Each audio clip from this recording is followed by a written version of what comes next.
और सबसे पहले बुलेटिन की शुरुआत में बात करेंगे अफगानिस्तान की, जहां से अमेरिकी फौज की वापसी को लेकर राष्ट्रपति जो बाइडेन के संबोधन में कई बड़े संदेश सामने आए हैं। दरअसल देश के नाम संबोधन में बाइडेन ने अफगानिस्तान में अपने मिशन को कामयाब बताया। अमेरिकी राष्ट्रपति ने अफगानिस्तान से वापसी को सही ठहराते हुए कहा कि अभी हमारा काम पूरा नहीं हुआ है, अमेरिका का हित हमारा मिशन है।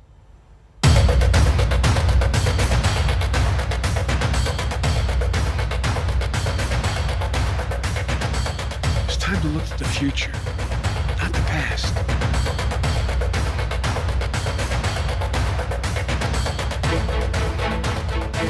And to ISIS-K, we are not done with you yet.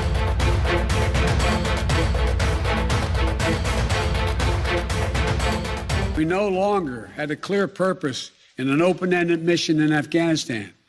After 20 years of war in Afghanistan, I refuse to send another generation of America's sons and daughters to fight a war that should have ended long ago. Afghanistan से वापसी के 24 घंटे के बाद अपने देश को संबोधित करने आए अमेरिकी राष्ट्रपति का तेवर और लहजा बता रहा है कि उन्हें न तो अपने फैसले पर कोई रंज है और न कोई पछतावा, बल्कि बाइडेन की हर बात में यही दावा था कि जो किया सही किया और ये काम काफी पहले हो जाना चाहिए था। अपने रेस्क्यू मिशन के दौरान अमेरिका ने करीब 1,20,000 लोगों को अफगानिस्तान से निकाला। इनमें करीब 5500 अमेरिकी नागरिक हैं।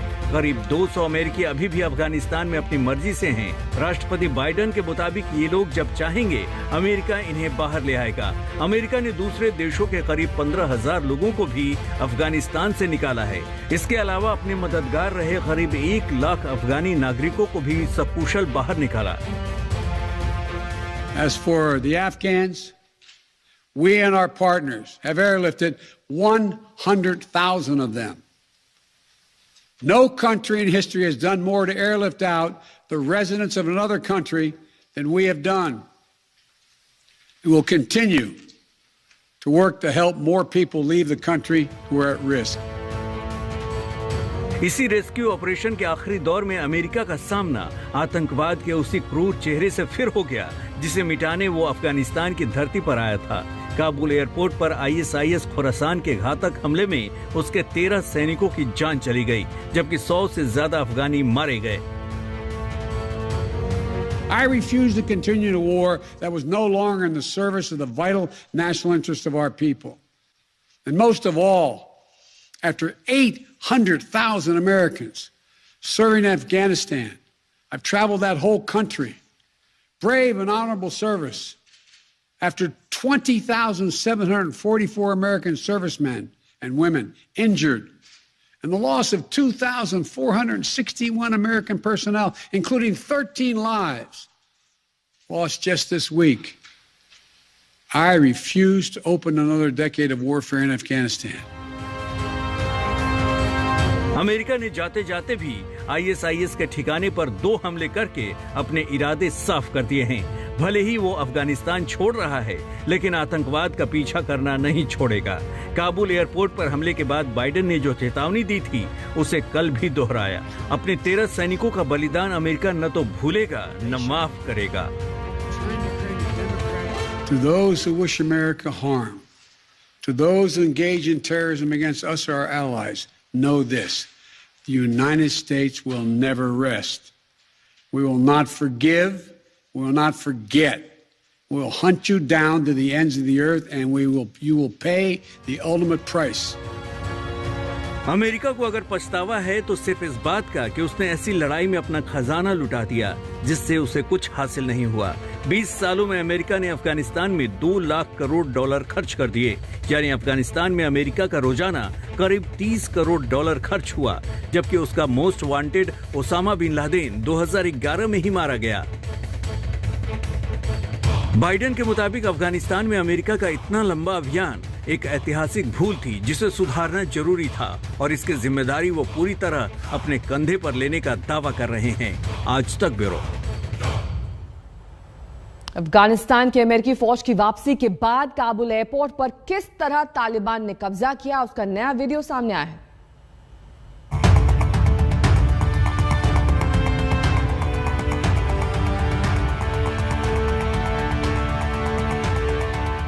काबुल से अमेरिकी सैनिकों के विदा होते ही तालिबान ने किस तरह हामिद करज़ई इंटरनेशनल एयरपोर्ट को अपने कब्जे में किया, ये उसका नया वीडियो है। देखिए किस तरह तालिबानी गार्ड बिल्कुल मिलिट्री अंदाज में राइफल ताने एयरपोर्ट के एक कमरे में दाखिल हो रहा है। आगे आगे चल रहे एक गार्ड की पीठ पर तालिबान का झंडा लहरा रहा है। एयरपोर्ट पर मुसाफिरों का वेटिंग एरिया बिल्कुल खाली पड़ा है, लेकिन तालिबानी गार्ड कुछ इस अंदाज में वेटिंग एरिया में चल रहा मानो बिल्डिंग में कोई सर्च ऑपरेशन चल रहा हो।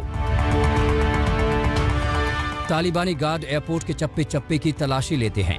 हर कमरे को खोल खोल कर देखा जाता है। पहली मंजिल, दूसरी मंजिल, रनवे, कोई इलाका नहीं बचा। लेकिन एयरपोर्ट के हैंगर का जो मंजर था वो तालिबान के लिए किसी सदमे से कम नहीं था। अमेरिकी सैनिक जाते जाते खेल कर गए थे। ये तस्वीर देखिए, हेलीकॉप्टर के टूटे हुए शीशे, टूटे हुए रोटेटर, पंक्चर टायर। जी हां, जाते जाते अमेरिका ने अपने खास हथियारों को कबाड़ बना दिया, यानी ये तालिबान के किसी काम का नहीं रहा। काबुल के हामिद करज़ई इंटरनेशनल एयरपोर्ट पर 73 विमानों को डिमिलिटराइज कर दिए गए, यानी अब ये किसी काम के नहीं हैं। ये हाल बहुत से हेलीकॉप्टरों का हुआ है। इनके अलावा अमेरिका ने 70 बख्तरबंद गाड़ियां और 27 हमवीज भी काबुल एयरपोर्ट पर छोड़ी थीं, लेकिन इन्हें भी जाते जाते अमेरिका ने डिसेबल कर दिया और अब ये सिर्फ एक कबाड़ है। तालिबान इसका कोई सैन्य इस्तेमाल नहीं कर सकता। इस सब में मौजूद हूँ काबुल एयरपोर्ट के अंदरूनी हिस्से में, जहाँ पर तकरीबन 19 से 20 साल बाद तालिबान ने इसको अपने कंट्रोल में किया है और यहाँ पर अमेरिकन और इत्तेहादी अफवाज ने जो अपना इनखला का पूरा निज़ाम था यहीं से कंट्रोल किया है और यहाँ से काफी ज्यादा जो है वो यहाँ पर चीजें जो है वो तोड़ी गई हैं और कोशिश की गई है कि कोई चीज जो है वो तालिबान इसको इस्तेमाल ना कर सके। ये आप अभी देख सकते हैं, मेरे पीछे तालिबान भी मौजूद है और ये वो रनवे है, मैं इस वक्त मौजूद हूँ। ये पीछे आप अक्का पे मेरे देख सकते हैं एयरपोर्ट्स की बिल्डिंग्स हैं। ये बख्तरबंद गाड़ियां करोड़ों रुपए की हैं। एक बख्तरबंद गाड़ी की कीमत $1 मिलियन यानी करीब 7 करोड़ 30 लाख रुपए तक होती है, लेकिन अब ये सिर्फ कबाड़ है। काबुल छोड़ने से पहले अमेरिका लगातार इस्लामिक स्टेट के आतंकियों पर नजर रखे हुए था और वहां से निकलने के आखिरी मिनट तक उसने अपने विशेष हथियार सी रैम्स को ऑपरेशनल बनाए रखा। सी रैम्स का मतलब है counter rocket, artillery and mortar system.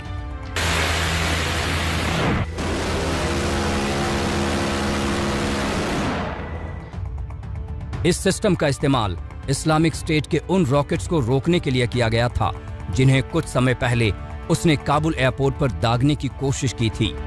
जाते जाते अमेरिका ने सी रैम्स को भी कबाड़ में तब्दील कर दिया। अमेरिका बहुत सारे हथियारों को बेकार करके गया है, लेकिन बड़ी संख्या में ऐसे हथियार भी हैं जो तालिबान के बहुत काम आएंगे। हथियारों के दम पर तालिबान गन पॉइंट वाली सत्ता चलाएगा। तालिबान के हाथ लगे ऐसे हथियारों की संख्या बहुत है। आज तक ब्यूरो। वहीं काबुल पर पूर्ण नियंत्रण के बाद तालिबान के कदम पंजशीर की ओर बढ़ चले हैं। सोमवार तालिबान ने पंजशीर में घुसने की कोशिश की, लेकिन नॉर्दर्न अलायंस के लड़ाकों ने तालिबान को मार भगाया। अब तालिबान ने भारी तादाद में अपनी फौज को पंजशीर रवाना कर दिया है।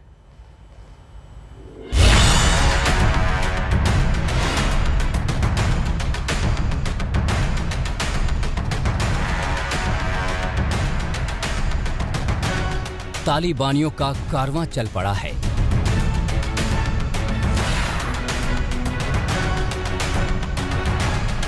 पंजशीर की तरफ। काबुल पर पूर्ण नियंत्रण के बाद अब पंजशीर ही अफगानिस्तान का एकमात्र मोर्चा है जहां तालिबान की एंट्री नहीं हुई है। पिछले 15 दिनों से तालिबान पंजशीर को लेकर कभी नरम तो कभी गर्म रणनीति का सहारा ले रहा था, लेकिन सोमवार रात को जब पंजशीर कब्जे की कोशिश में अहमद मसूद के लड़ाकों ने तालिबानी आतंकियों को बुरी तरह शिकस्त दी तो तालिबानी आकाओं के होश ठिकाने आ गए। लिहाजा तालिबान ने अपनी पूरी ताकत पंजशीर की तरफ झोंक दी।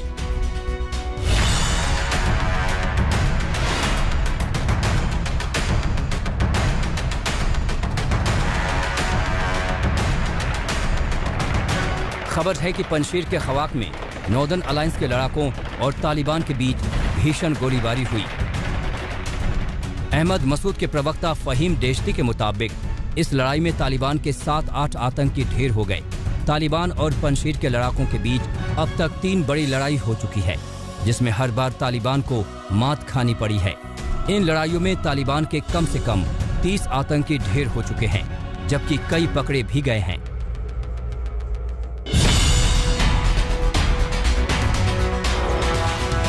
आमने सामने की लड़ाई में मात खाने के बाद तालिबान ने पंजशीर को घेरने की नई साजिश रची है।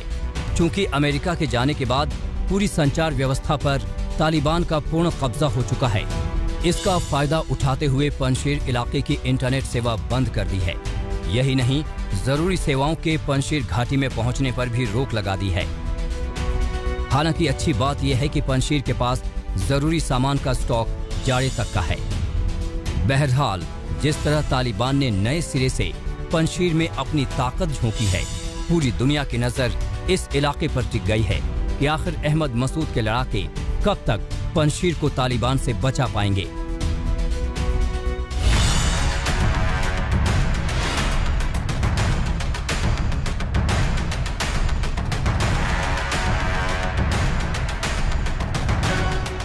पांच शेरों की घाटी के नाम से मशहूर ये पंजशीर अफगानिस्तान का अकेला इलाका है जहां कभी कोई बाहरी ताकत अपनी सत्ता स्थापित नहीं कर पाए।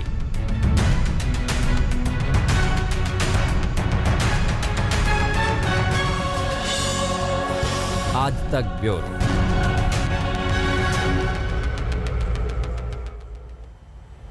और इस बीच एक अहम खबर आई है। तालिबान के साथ भारत की पहली औपचारिक बातचीत हुई है। दरअसल तालिबान के आग्रह पर यह मुलाकात कतर की राजधानी दोहा में की गई। कतर में भारत के राजदूत दीपक मित्तल और दोहा में तालिबानी पॉलिटिकल ऑफिस के प्रमुख शेर मोहम्मद अब्बास के बीच ये बातचीत हुई है। भारतीय दूतावास में हुई इस बातचीत में भारत ने तालिबान से दो टूक कहा कि अफगानिस्तान की धरती का इस्तेमाल भारत के खिलाफ आतंकी गतिविधियों के लिए नहीं होना चाहिए। तालिबान ने इस पर सकारात्मक कदम उठाने का भरोसा दिया है। अफगानिस्तान में भारतीयों की सुरक्षा और लौटने के इच्छुक लोगों की सुरक्षित वापसी पर भी दोनों के बीच बातचीत हुई।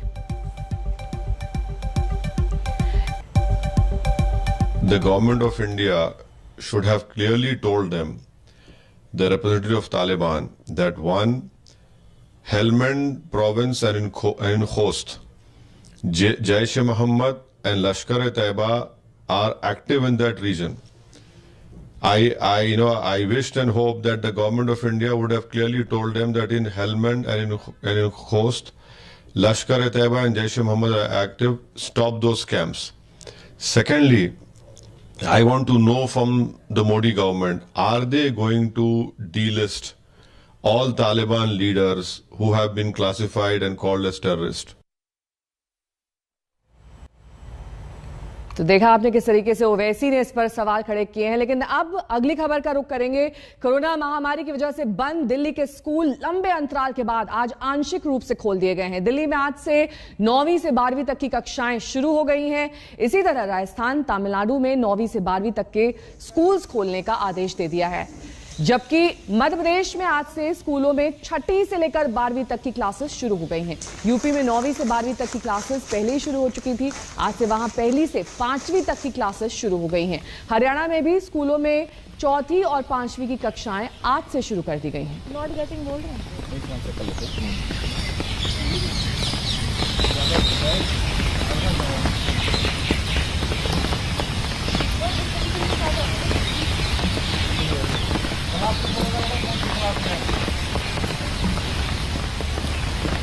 हालांकि ये जो स्कूल्स अब खोले गए हैं, ये कंडीशंस के साथ खोले गए हैं। बच्चों को आना अनिवार्य नहीं है। अभिभावकों पर इस निर्णय को छोड़ दिया गया है।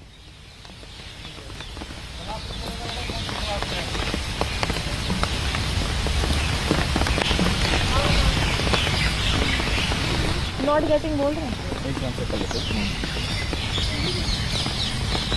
डेढ़ महीना अगर हम अपने दोस्तों से दूर हो जाते हैं तो एक बेचैनी सी होने लगती है। लंबा समय हो गया हम अपने दोस्तों से मिल नहीं पाए। यहाँ ये बच्चे 1.5 साल से लगभग दूर थे एक दूसरे से। क्लासरूम की पढ़ाई तो ठीक है, ऑनलाइन क्लासेस हो रही थी, कोविड का डर था, घर में थे, लेकिन एक अच्छा मौका है। आप समझिए कि तेज बरसात हो रही है दिल्ली में, ऑरेंज अलर्ट जारी हुआ पड़ा है। हमें तो याद है अपने स्कूल के टाइम में तेज बरसात हुई तो हम तो घर बैठ जाना पसंद करते थे, लेकिन ये बच्चे न सिर्फ उत्सुकता बल्कि पढ़ने की इच्छा, अपने दोस्तों से मिलने की चाहत, ख्वाहिश उन्हें आज अपने क्लासरूम तक लाई है। जहां तक नियमों की बात है, आप देखें कि एक बेंच पर एक बच्चा बैठा, अमूमन कई बार 2 की स्थिति भी होती है, तो सोशल डिस्टेंसिंग जितनी होनी चाहिए वो है। सैनिटाइजर जहां जहां पे एंट्री पॉइंट है वहां पर सैनिटाइजेशन भी हो रहा है। साथ साथ जितने बच्चे हैं, जब तक ये क्लासरूम में है तब तक हर किसी के चेहरे पर मास्क है, क्योंकि ये जरूरी है, सावधानी। और आज पहला दिन है तो पढ़ाई लिखाई से ज्यादा दरअसल ये तमाम सारे छात्र अपना अनुभव साझा कर रहे हैं। यहाँ 12वीं की एक कक्षा है आज की, अभी थोड़ी देर पहले इस छात्रा ने अपना अनुभव क्लास को बताया, तो आप पूरे देश को बताइए कि कितना मिस किया आपने स्कूल को और आज पहला दिन कैसा लग रहा है? स्कूल को बहुत बहुत बहुत ज़्यादा मिस किया और पहला दिन अच्छा लग रहा है, पर बारिश की वजह से थोड़ी प्रॉब्लम्स हुई आने में, ट्रैवलिंग करने। घर वालों ने मना किया नहीं, इतनी तेज बारिश हो रही मत जाओ? नहीं, घर वाले भी थे कि ठीक है स्कूल खुल रहा है तो जाओ, पढ़ाई तो होगी स्कूल में। तो घर वाले भी जानते हैं कि ऑफलाइन ज़्यादा अच्छे से बच्चे पढ़ पाते हैं, फोकस कर पाते हैं, टीचर से शेयर कर पाते हैं, डाउट्स पूछ पाते हैं, तो घर वाले ने भी रोका नहीं। अच्छा, पढ़ाई सबसे ज़्यादा मिस की या स्कूल की शरारतें सबसे ज़्यादा मिस की? पढ़ाई भी मिस किया और स्कूल की फ्रेंड्स के साथ जो हम करते हैं, मज़े करते हैं, मस्ती करते हैं, ये सब कुछ मिस किया, जो कि घर पर ऐसा इन्वायरमेंट मिल नहीं पाता। फ़ोन पे नहीं बात होती थी कभी? फ़ोन पर या मैसेज से जब ऑनलाइन क्लासेस थे, जब दूर होते तो बात नहीं होती थी? थोड़ी बहुत होती थी, क्योंकि सबके पास उस टाइम पे अवेलेबल नहीं हो पाता था फ़ोन। कई के पेरेंट्स का होता था और कई लोगों के पास पर्सनल होता था, कई किसी का क्लास करते टाइम डाटा ख़त्म हो गया, तब तो सब खत्म, बिल्कुल सोशल लाइफ एंड हो गई थी हमारी। अब जो हम लोग साथ में आए हैं, अब इतना डर है कि इतना सोशलाइज कैसे कर पाएंगे लोगों से, इतने सारे लोग एक साथ। कितना 2 साल के करीबन हो चुका है, 2 साल से इतने सारे लोग साथ में नहीं देखे हैं। इसी के साथ यहाँ रुकना होगा एक छोटे से ब्रेक के लिए। फौरन होंगे हाजिर कुछ और खबरों के साथ, देखते रहिए आज तक।